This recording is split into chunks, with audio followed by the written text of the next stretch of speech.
चलिए नए सेशन में आपका स्वागत है। तो आज अपन डिस्कस करेंगे चैप्टर 3 और चैप्टर 4। तो चैप्टर 3 अपना क्या है? Pair of linear equation in two variables. Important chapter है। इसमें कुछ चीज़ें भी अच्छी अच्छी चीज़ें अपने को दे रखी है। तो सबसे पहले डिस्कस करते हैं first point, the general form of linear equation in one variable. अब एक तो टू वेरिएबल अपने को पढ़ना, लेकिन वन वेरिएबल का भी आपको पता होना चाहिए। तो वन वेरिएबल की क्या होती है? ए x plus b is equal to zero. ठीक है। अब वन वेरिएबल क्या होता है? जिसमें क्या हो, वेरिएबल क्या हो, ओनली वन हो। अब इसमें वेरिएबल क्या है अपने पास? ओनली वन है, और वो क्या है? एक्स। ठीक है। अब general form of linear equation in two variables, two variable के लिए जनरल फॉर्म क्या हो जाएगी? A x plus b y plus C is equal to zero. अब ये टू वेरिएबल्स कैसे हो गए? क्योंकि इसमें दो वेरिएबल, एक तो एक्स है एक वाई। तो दो वेरिएबल है, तो इसका मतलब ये लीनियर इक्वेशन तो है, लेकिन ये क्या है? टू वेरिएबल्स है। अब लीनियर इक्वेशन क्यों है? क्योंकि इनकी जो पावर है वो क्या है? वन है। हाईएस्ट पावर क्या है वेरिएबल की? वो वन है। तो अगर हाईएस्ट पावर वन है तो वो क्या कहलाती है? लीनियर। लीनियर, आपको ये पता होना चाहिए। अब यहाँ पर अपने पास क्या गिवन है? कंडीशन भी अपने को गिवन है कि a b c are real coefficient. A square plus b square is not equals to zero, और and a and b are not both zero. अब ए और बी दोनों जीरो भी नहीं होने चाहिए, और ए स्क्वायर प्लस बी स्क्वायर वो है, वो किसके इक्वल नहीं होना चाहिए? जीरो के इक्वल नहीं होना चाहिए। ये चीजें आपको याद रखनी, क्योंकि ये चीजें आपसे एमसीक्यू में डायरेक्टली पूछी जा सकती है, कहीं कोई दिक्कत नहीं। तो ये कंडीशन अच्छे से याद करनी है आपने को, कि ए और बी है वो क्या हो, नहीं हो, जीरो नहीं हो। अगर बी जीरो हो गया तो इसका मतलब ये क्या हो गया? ये तो linear equation in one variable हो जाएगी, क्योंकि ये पूरा पूरा टर्म क्या हो जाएगा? जीरो। तो ये जीरो हो गया तो ए एक्स प्लस सी, जैसा कि अपने ऊपर लिख रखा है वो, कि वो अपने पास इक्वेशन बन जाएगी। तो वो क्या हो जाएगी अपने पास? Linear equation in one variable. तो ए और बी भी जीरो नहीं होने चाहिए, और ए स्क्वायर प्लस बी स्क्वायर वो भी किसके इक्वल नहीं होना चाहिए? जीरो के इक्वल नहीं होना चाहिए।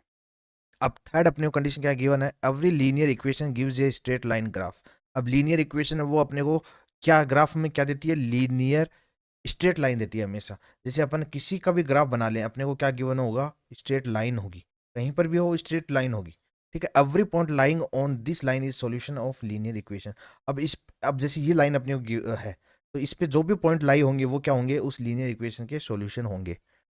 उम्मीद करता हूँ यहाँ तक कोई दिक्कत नहीं होगी। और लीनियर इक्वेशन के सॉल्यूशन क्या होते हैं? इनफाइनाइट मेनी सॉल्यूशन होते हैं, कहीं कोई दिक्कत नहीं है। Two linear equation which are in same two variable x and y, which are in the same two variables x and y simultaneously are called pair of linear equation in two variables। ठीक है। अब जैसे general form क्या होती है pair of linear equation in two variables की? ये जो दो इक्वेशन अपने को गिवन है एक्स और वाई में, दो इक्वेशन गिवन है, दो दो ही वेरिएबल एक्स और वाई, तो इसको क्या बोलते हैं अपन? पेयर। पेयर का मतलब एक से ज्यादा, एक से ज्यादा मतलब दो है। तो इसका मतलब ये क्या हो गया? पेयर ऑफ लीनियर इक्वेशन और इन टू वेरिएबल्स। उम्मीद करता हूँ यहाँ तक कोई दिक्कत नहीं है होगी। ठीक है। अब लास्ट पॉइंट अपने को क्या गिवन है? A pair of values of x and y satisfying each one of the equation is called solution of the system. अब कोई भी पेयर अगर वैल्यूज का है एक्स और वाई, वो अगर सेटिस्फाई कर रहा है दोनों इक्वेशन को, यानी कि एक्स और वाई की जो भी वैल्यू होगी वो दोनों इक्वेशन को अगर सेटिस्फाइड कर रही है, तो वो क्या होगा? सॉल्यूशन होगा उस सिस्टम का। उम्मीद करता हूँ यह भी समझ में आ गया होगा, कहीं कोई दिक्कत नहीं आएगी। तो चलिए नेक्स्ट, अब ये जो ग्राफिकल और अल्जेब्रिक इंटरप्रिटेशन है, वेरी वेरी इंपॉर्टेंट है। यहाँ से क्वेश्चन 101% आपके एग्जाम में देखने को मिलेगा। तो तीन कंडीशन जो भी है वो अपने को पता होनी चाहिए। ये तो अपने पास लीनियर इक्वेशन हो गई। ठीक है। अब कंडीशन क्या है? एक तो कंडीशन अपने पास a1/a2 is not equal to b1/b2। अगर इक्वल नहीं है, इक्वल नहीं है इसका मतलब क्या? इंटरसेक्टिंग लाइन होगी। ग्राफ कैसा बनेगा? इंटरसेक्ट लाइन बनेगी। इंटरसेक्टिंग लाइन बनेगी, जैसे मैं आपको बता देता हूँ, ये ऐसे इंटरसेक्ट करेंगे लाइन। यानी कि यहाँ पे जो ये सॉल्यूशन होगा ये क्या है? सॉल्यूशन है। और ये क्या होगा? यूनिक सॉल्यूशन होगा। हमेशा क्या होगा? यूनिक सॉल्यूशन होगा। और इसकी जो ये होगा कंसिस्टेंट होगा। उम्मीद करता हूँ ये समझ में आपको आ गया होगा। ठीक है। अब अगर a1/a2 है वो इक्वल हो जाए b1/b2 के, इक्वल हो जाए c1/c2 के, तो वो क्या कैसी लाइन होंगी? को इंसिडेंट लाइन होंगी। अब वो कैसे पता चलेगा को इंसिडेंट लाइन क्या होती है? जैसे अब ये लाइन है, ठीक है, इसी के ऊपर दूसरी लाइन हो जाएगी, इसी के ऊपर ही दूसरी लाइन हो जाएगी, इसी के ऊपर ही दूसरी लाइन हो जाएगी, ये हो गई। ठीक है। ये कोइंसिडेंट लाइन है, यानी कि एक लाइन के ऊपर दूसरी लाइन, ये कोइंसिडेंट होती है। ठीक है। अब इसके सॉल्यूशन अगर निकालना, यहाँ पर तो अपने पास ये एक यूनिक सॉल्यूशन आ गया था, लेकिन यहाँ पर यूनिक सॉल्यूशन कैसे आ सकता? नहीं आ सकता, क्योंकि ये भी सॉल्यूशन है ये इस लाइन पे जितने भी पॉइंट होंगे वो क्या होंगे? इसके सॉल्यूशन होंगे। तो इनफाइनाइट मेनी सॉल्यूशन होंगे इसके। उम्मीद करता हूँ यहाँ तक कोई दिक्कत नहीं आएगी। डिपेंडेंट कंसिस्टेंट, अब ये भी क्या होगा? कंसिस्टेंट होगा, क्योंकि सॉल्यूशन निकलेगा। अगर सॉल्यूशन निकलेगा तो वो क्या होगा? कंसिस्टेंट होगा। अगर सॉल्यूशन नहीं निकलेगा तो वहां पे क्या बोलते हैं अपन, इनकंसिस्टेंट बोलते हैं। अब थर्ड अपने पास कंडीशन क्या गिवन है, a1/a2 वो इक्वल तो हो जाएगा b1/b2 के, लेकिन वो इक्वल नहीं होगा किसके, c1/c2 के। अब ये जो कंडीशन अगर जहां भी लगेगी वहां पे क्या होगा, पैरेलल लाइंस होंगी। कैसी होंगी, पैरेलल लाइंस होंगी। कैसी होंगी ये मैं आपको बता देता हूँ। जैसे ये अपने पास ग्राफ गिवन है, ये जो लाइन है, ये लाइन है, ये क्या है, पैरेलल है। ये कभी भी कहीं पर भी दोनों आपस में नहीं मिलेंगी, कहीं पर भी टच नहीं होंगी। टच नहीं होंगी तो इसका मतलब इनका सॉल्यूशन नहीं होगा। तो ये क्या है, नो सॉल्यूशन। इनका कभी भी सॉल्यूशन नहीं हो सकता है। तो इसका मतलब ये नो सॉल्यूशन है। अब अगर सॉल्यूशन नहीं है तो वो कैसे होगा, इनकंसिस्टेंट होगी। कैसी होगी, इनकंसिस्टेंट होगी। तो ये टेबल आपको 101% आपको याद करके जानी है। आपको पता होना चाहिए कॉन्सेप्ट। फिर आपका एक क्वेश्चन तो 100% इस कॉन्सेप्ट से पूछा जाएगा, तो आपको पता होना चाहिए। अब नोट में क्या गिवन है, a pair of linear equation having at least one solution is called consistent otherwise inconsistent. अगर पेयर ऑफ लीनियर इक्वेशन उसका एक भी कम से कम एक सॉल्यूशन होना चाहिए। अगर सॉल्यूशन कम से कम एक हो गया तो इसका मतलब वो कंसिस्टेंट है। अगर सॉल्यूशन नहीं हुआ तो वो क्या है, इनकंसिस्टेंट है। उम्मीद करता हूँ यहाँ तक कोई दिक्कत नहीं आई होगी। तो चलिए अब नेक्स्ट स्लाइड पे देखते हैं जो इनको सॉल्यूशन कैसे किया जाता है। Method of solving pair of linear equation. अब अपने जो बुक एनसीईआरटी की उसमें 3 मेथड दे रखे हैं, ठीक है। वैसे तो 2 हैं लेकिन एक में 3, ठीक है। एक तो अपने पास कौन सा मेथड है, ग्राफिकल मेथड है, ठीक है। ग्राफ से अपने को सॉल्यूशन निकालना होता है।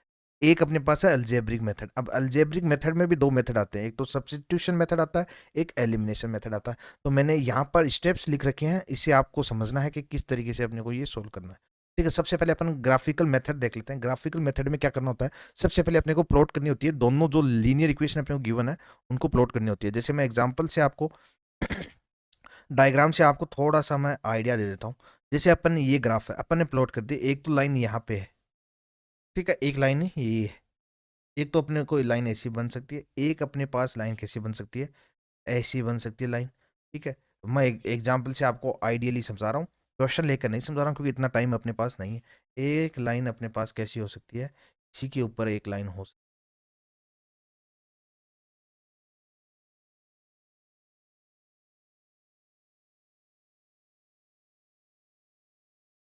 ठीक है। ये अपने पास है।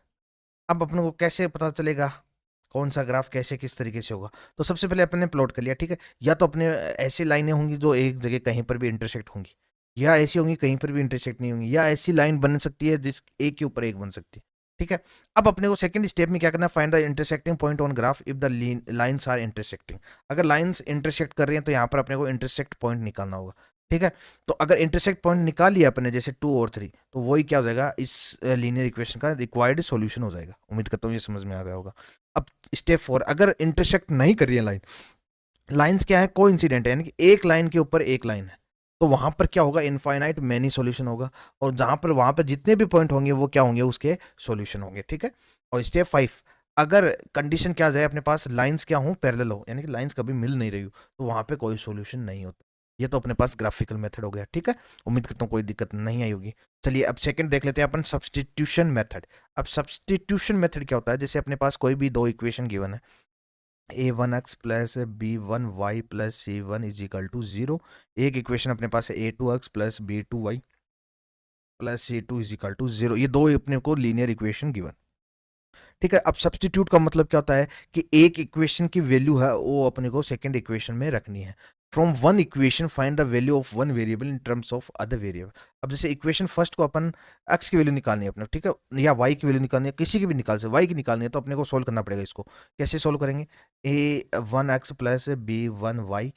अब c1 है, इसको इधर शिफ्ट कर देंगे तो माइनस c1 इधर चला गया, ठीक है। अब अपने को y की वैल्यू चाहिए, तो ये टर्म भी अपने को नहीं चाहिए, इसको भी इधर शिफ्ट कर देंगे तो b1y इज इक्वल टू क्या जाएगा अपने पास, थोड़ा सा अगर आप लोगों को रेड कलर नहीं दिख रहा है तो इससे सोल्व कर लेते हैं। b1y इज इक्वल टू क्या हो जाएगा अपने पास, माइनस c1, ठीक है। अब इसको इधर शिफ्ट कर देंगे तो ये भी माइनस में चला जाएगा a1x।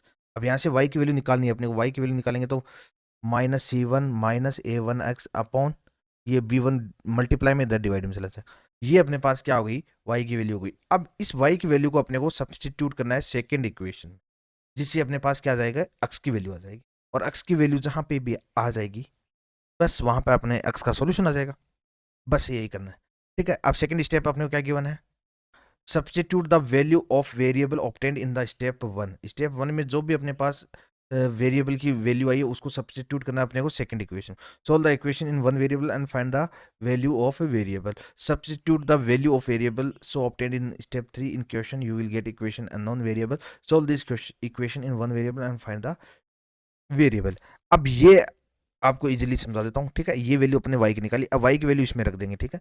a2x प्लस b2, अब y की वैल्यू क्या अपने पास minus c minus a1x upon b1 plus c2 is equal to 0, ठीक है। अब यहाँ से इसको सोल्व करेंगे, x की वैल्यू यहाँ पर जो भी आएगी कुछ ना कुछ तो अपने पास x की वैल्यू आएगी, ठीक है। तो x की वैल्यू तो आ गई।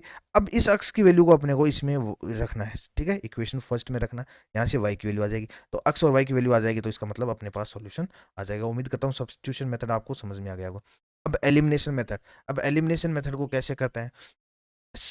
एलिमिनेशन का मेथड होता है सबसे पहले एक टर्म को अपने को काटना होता है, ठीक है। अब काटना मतलब एग्जाम्पल से मैं आपको समझाता हूँ, जैसे 2x plus 3y is equal to 4, ये अपने को एक दे रखी है, ठीक है। या इसको प्लस 4 इज इक्वल टू 0, एक अपने को दे रखी है 3x plus 3x plus why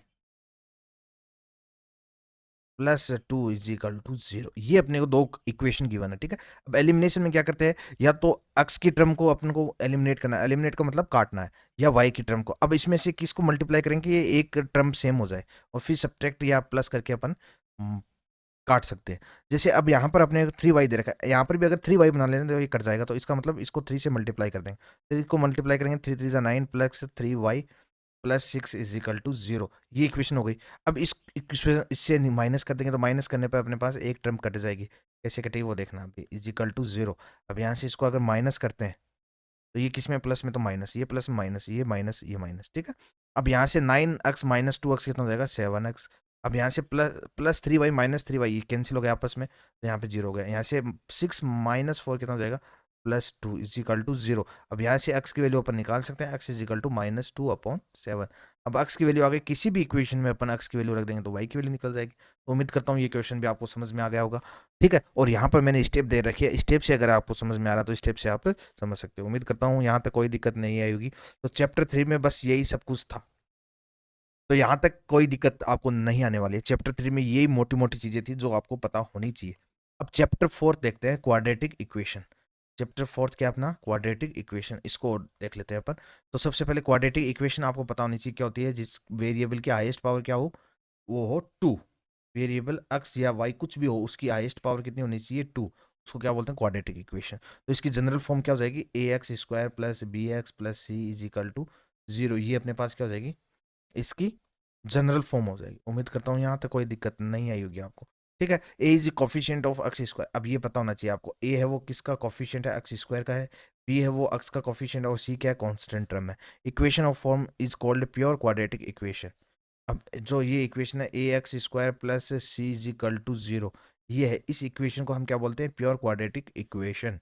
the value, अब एक कंडीशन आपको पता होनी चाहिए, ये जनरल फॉर्म होती है, लेकिन यहाँ पे क्या हो, ए नॉट इक्वल्स टू 0, ये इंपॉर्टेंट चीज है, ये इंपॉर्टेंट बात है, ये आपको डायरेक्ट पूछी जा सकती है। ए क्या हो, नॉट इक्वल्स टू 0, क्यों हो, अगर ए अगर इक्वल्स टू 0 कर देंगे तो ये टर्म 0 हो जाएगी, फिर क्या बच जाएगा अपने पास, b x plus C is equal to 0, और ये क्या हो जाएगी, लीनियर इक्वेशन हो जाएगी। इसलिए अपन ए नॉट इक्वल्स टू 0 होता है, ठीक है। The value of variable satisfying equation is called roots of equation. अब जो x की जो भी वैल्यू होंगी वो सेटिस्फाई करेंगी, उसको क्या बोलते हैं, हम रूट्स बोलते हैं इक्वेशन की। Quadratic equation has at most 2 roots, ज्यादा से ज्यादा क्वाड्रेटिक इक्वेशन के कितने रूट्स हो सकते हैं, 2 रूट्स हो सकते हैं। अब method of solving quadratic equation, अब क्वाड्रेटिक इक्वेशन को सोल्व करने के लिए अपने पास दो मेथड है, कौन कौन से हैं। एक तो अपने पास फैक्टराइजेशन मेथड है, कौन सा मेथड है, फैक्टराइजेशन मेथड है, ठीक है, फैक्टराइज करके अपन सोल्व कर सकते हैं। सेकंड क्या है अपने पास, क्वाड्रेटिक फॉर्मूला मेथड है, और वो फॉर्मूला किसका है, श्रीधरा श्रीधराचार्य फॉर्मूला अपने को गिवन, श्रीधराचार्य फॉर्मूले से अपन निकाल सकते हैं। अब अपने को पता होना चाहिए श्रीधराचार्य फॉर्मूला कौन सा होता है। तो सबसे पहले अपन फैक्टराइजेशन मेथड को समझ लेते हैं, फैक्टराइजेशन कैसे किया जाता है। जैसे अपने को कोई भी इक्वेशन दे रखी है ए x square plus b x plus C is equal to, ठीक है, इसको अपने को factor using splitting middle term, अब ये जो मिडिल टर्म है बी एक्स, इसको अपने को स्प्लिट करना है, इसको स्प्लिट करके अपने को इस तरीके से लिखना है, ए x plus b plus into c x plus d, ठीक है। अब ये जो दो फैक्टर आ गए इनको इक्वल्स टू जीरो करना है, ठीक है। तो a x plus b is equal to zero करेंगे तो यहाँ से एक्स की वैल्यू अपने पास एक निकल के आ जाएगी, क्या जाएगी, x is equal to minus b upon a, ठीक है। एक इसको अपने को करना c x plus d is equal to zero, यहाँ से एक्स की वैल्यू क्या जाएगी, माइनस डी अपॉन सी।